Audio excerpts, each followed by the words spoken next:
Hey guys, welcome back. So now we are going back and we are covering Kieran Gillen's Immortal X-Men because it has been long enough and I want to cover this before we dive into Sins of Sinister, which kicked off on January 25th, but with that being a monthly series, it gives us time to get caught up with the 10 issues of Immortal X-Men. So as soon as we're done with these, we can just dive into Sins of Sinister and hit the ground rolling.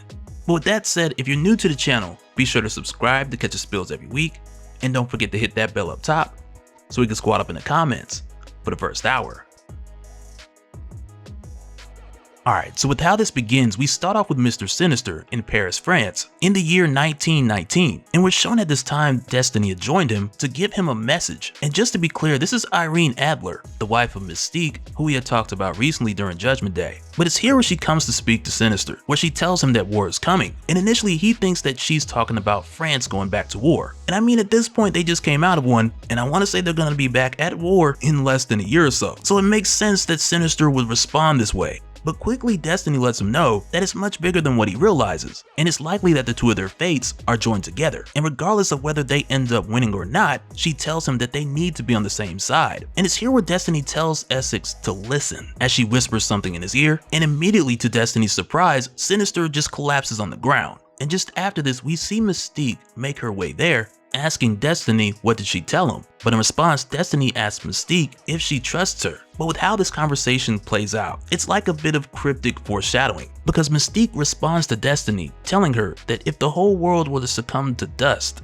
then her trust for Irene would be the last thing that would survive, like right next to cockroaches. But with Mystique saying this, she lets Destiny know that what they have is immortal, to where then Destiny's then like, well, let's hope that it doesn't come to that, to be the way that she has to find out.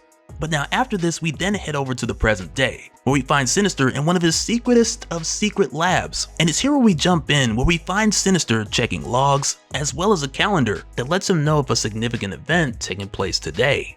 And we'll get into some of the how before this is done. But for now, Sinister's been made aware that this day is a significant day, and with him seeing what is taking place today, he reminds himself to make sure to act surprised, as if he didn't already know what's about to happen. And it's just after this where we follow Sinister to the Quiet Council meeting, and we find that this day is the day that Magneto left the Quiet Council to make his way to Arakko. And man, it kind of hits the feels a little bit, because remember, this is taking place before Judgment Day. But as this happens, Sinister is kind of surveying the room to more or less get a kick out of everyone's reaction. Though unfortunately, due to Charles' Cerebro helmet, Sinister isn't quite able to see Charles' expression. But it's kind of funny what he says about Exodus, since he's now put Magneto on the same quote-unquote villain list as Sinister, which says a lot with how much Exodus hates him already, which mainly stems from the whole thing of Sinister becoming a mutant, with Exodus being very Old Testament about the mutant race. But nonetheless, Sinister's steering clear because he's terrified of the guy, and I mean for good reason.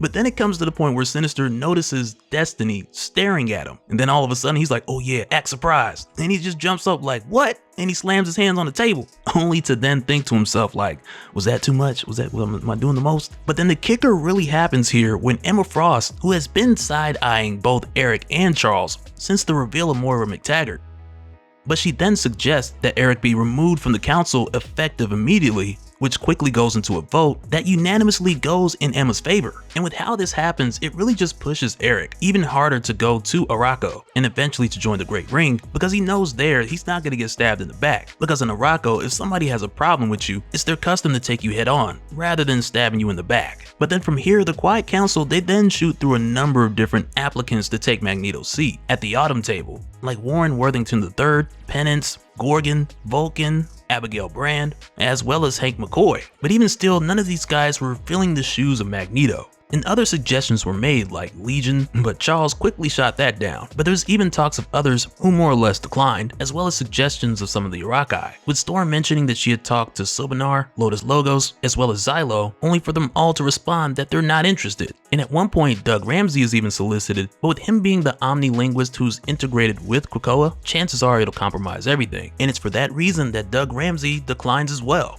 But not too long after, Exodus makes his way to Hope Summers with the intention of asking her if she'd be interested, because hands down she's his first pick. And for Exodus, with him seeing Hope as the Jesus of the mutant church, he approaches her, of course, calling her Messiah. And with the way that he sees her, like, I just imagine in my mind him running in the room like, never would have made it. Oh, Messiah, it's so good to see you.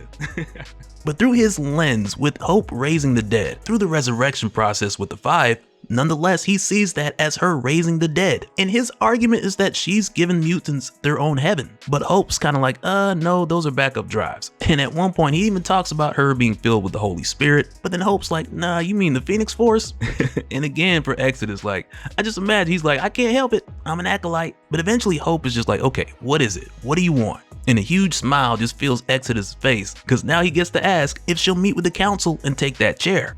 But just after this, when we then head over to the council, we find that Selene is making her case for the position. And with her doing this, I'm not going to front. For the most part, it's a good case. But initially, she kind of comes for Destiny by letting the council know, even though she's sitting in the chair that was formerly held by Apocalypse, Destiny does not replace Apocalypse. And Selene's saying this because with them losing Magneto, they shouldn't be trying to replace him, but rather just fill his chair, much like they did after losing Apocalypse. But then as she continues, she then goes on with her strongest argument, with that being that no one else on the Quiet Council knows magic. And with Krakoa having borders with mystical realms, and with her knowing more magic than Apocalypse ever did, it makes her a valuable asset. But then just after this, her argument then starts to crumble, because she then mentions the Five's process of resurrection, and how with their pace, it'll take them a decade or so to bring back the people of Genosha, those 16 million people. While on the other hand, with her, she brought back Genosha in a day. But then right away, Kate Pride is like, but they were zombies though. And I'm gonna have to go with Kate on this one. But also at the time, Selene used her mysticism to pervert the techno-organic virus. So even still, there's a bit of an asterisk on that. But for Selene, the way that she sees it,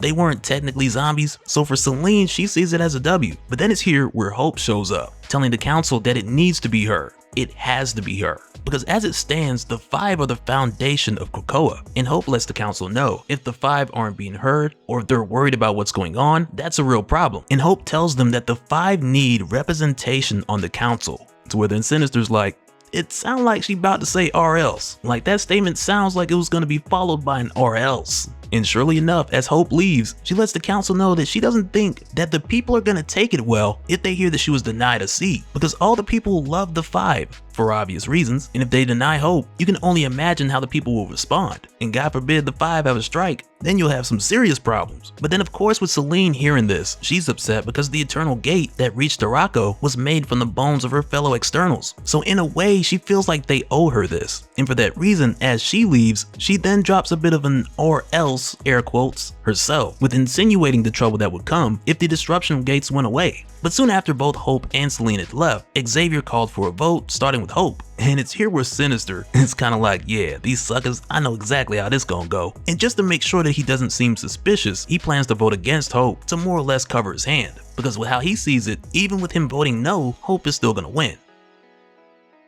And as the voting begins, Sinister is just saying to himself, like in his mind, what everyone's gonna vote before they even say it. So when it comes to him, he says no, and he's feeling confident. At least until it gets to Destiny, because she voted no when he thought she was gonna say yes. And the reason why Sinister thought that Destiny was gonna vote yes for Hope is because it was Hope who brought Destiny back. And now it has Sinister wondering if Destiny knows that he knows what he knows. But in addition to Sinister voting no, Storm then votes no. And with seeing this, Sinister has to quickly change his vote from a no to a yes, while giving the sketchiest last minute explanation, telling the council that he's thought it through and he thinks that they should give Hope a chance. And for Sinister, with him changing his vote to yes, this caused the ruling to be 6-5 in Hope's favor. And with the council adjourning, Sinister gets up and he's kind of like, okay, don't look at Destiny, don't give nothing away. But just after this, we then find that Charles has made his way to tell Selene the news, with letting her know that now's not the right time, but she can work with the council in partnership. And initially with Charles telling her this, she doesn't respond. But then shortly after, she then makes good on her or else statement earlier by resurrecting the gate and telling Charles that they're just gonna have to live with the consequences. And with seeing this rather quickly, the blame goes on Sinister, because him changing his vote at the last minute was that vote that tipped the scale. And I mean, had Sinister voted yes in the first place, perhaps people would have been looking at Exodus sideways. But with hearing this, of course, Sinister goes over to Destiny, asking her if she saw this coming. And I mean, it's one of those things where it's like, you know, if anybody would have knew, I would think it would be either of them. But instead, when Destiny tells Sinister that Nightcrawler was right, as far as calling Sinister a fool, she then goes on to tell him, after all these years, you never learned how my powers actually work. I don't see the future. There is no the future. There is no destiny. Which are some choice words that we'll see have a significant meaning much later on. But after this, we see Sinister make his way back to his secretest of secret labs, of which the location we'll get to later.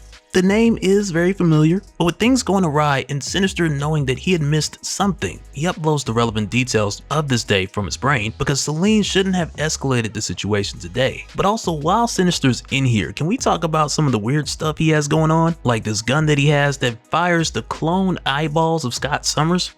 Like only Sinister. But also, while he's here, he mentions that combining mutant powers isn't always the answer, because sometimes all you need is just one. You take that one mutant, that one power, you isolate it, and you figure out the different ways that you can put it to use. And Sinister mentions that the problem is there's only one Earth, and you can't treat life as an experiment because someone can't just repeat their life. But imagine if someone could. If someone's consciousness could move back and forth through time to when they were born, when they died, they would be emulating that life if they did. And if by chance you had someone who could do this, and you were to clone them, and activate their X gene as time progresses, while uploading whatever you want into that clone's brain, to where after that, when you grow bored of the timeline, just kill the clone. But if you were able to do this, your earlier self could download whatever your future self had uploaded into the clone, allowing you to know a number of these future events. And with us hearing Sinister just go over this plan, it's here where we find that he has pulled this off by using multiple clones of Moira McTaggart.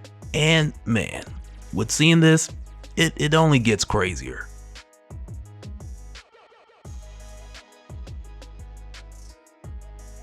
And before we go, I want to give a special shout out to the new patrons for the month: Frank O, Daz, Michael A, and Ben Foster. Thank you guys for joining the Patreon and supporting the channel, because it all helps. Each and every one of you, thank you. And for anyone who's new here who wants more information on how to support the channel, I got a link below where you can go to patreon.com/Dopespill. But that'll do it for this one, guys. Let me know your thoughts down in the comments below, and we'll do it again on the next one. Alright, later.